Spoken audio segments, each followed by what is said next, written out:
Your alarm is set for 7. At 6:59, your eyes open. Not because of a sound, not because of light, not because anything in your environment changed. Your body simply decided it was time, 1 minute before the machine you set to remind you. And this has probably happened to you more than once, maybe many times.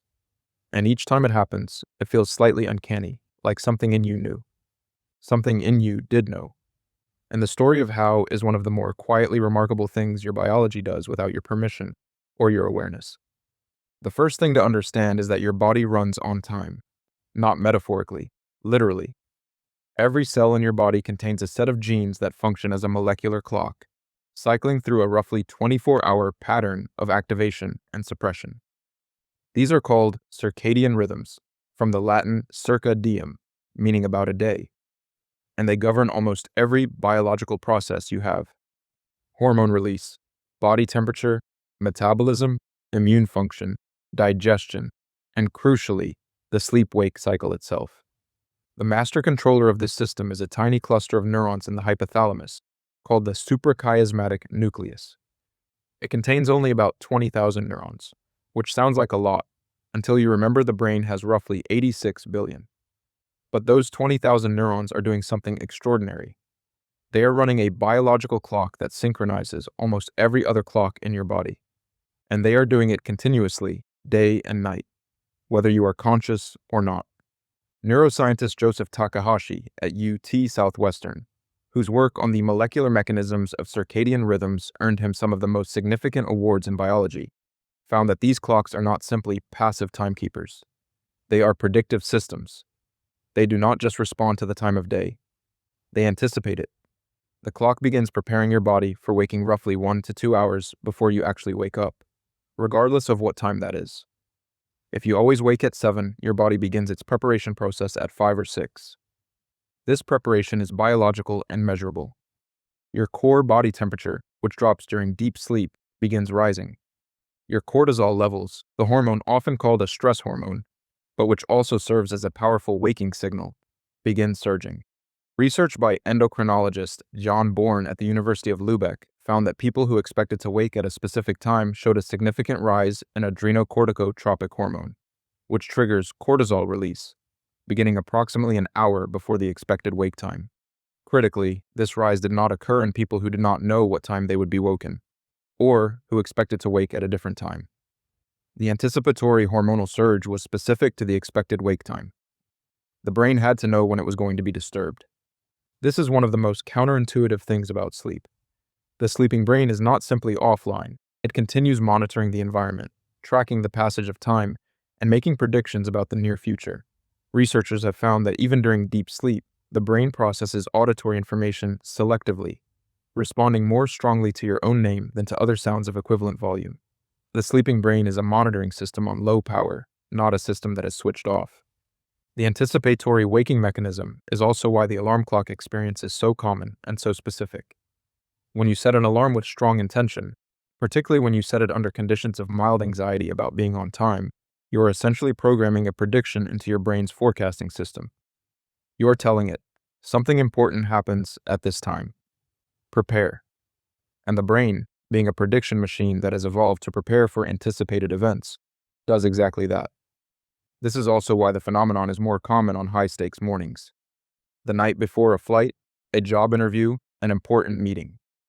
When the cost of sleeping through your alarm feels significant, the brain's arousal system responds with greater preparation, which is why you often wake slightly before the alarm on exactly those mornings and sleep straight through it on ordinary ones.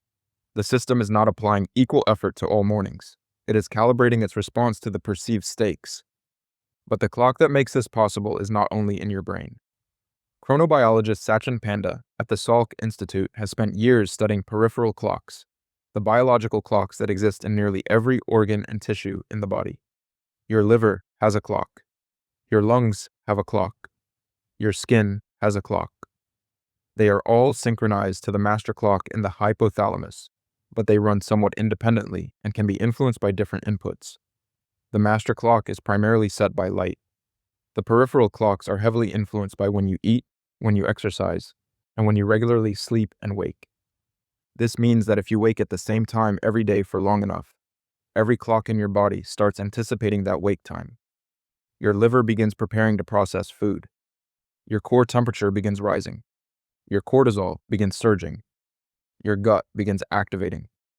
The whole organism shifts into a coordinated readiness state at the anticipated hour, and the result is that you surface from sleep slightly before the external signal arrives because the internal system got there first. The alarm clock itself, when you rely on it heavily and inconsistently, actually interferes with this system.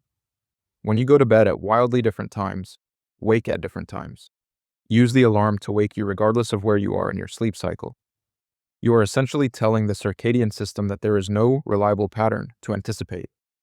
And without a pattern, there is nothing to prepare for. The internal clock cannot optimize for an event it cannot predict.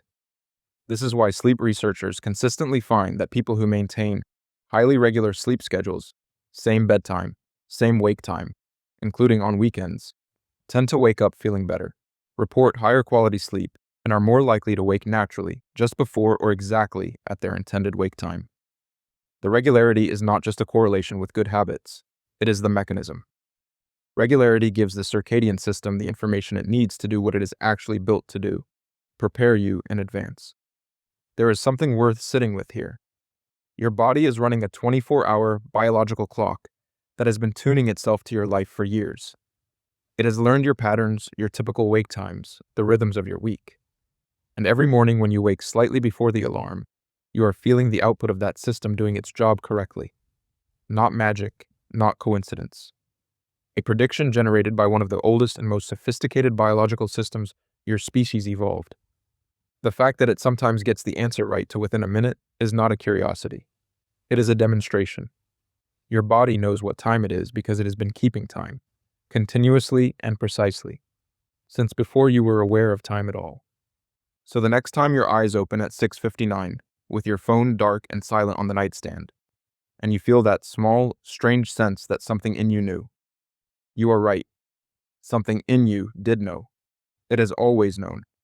And it has been preparing for this exact moment since roughly 5 in the morning, while you were asleep, while the rest of you was somewhere else entirely. The clock never stops. It just runs quietly in the background, waiting for you to catch up.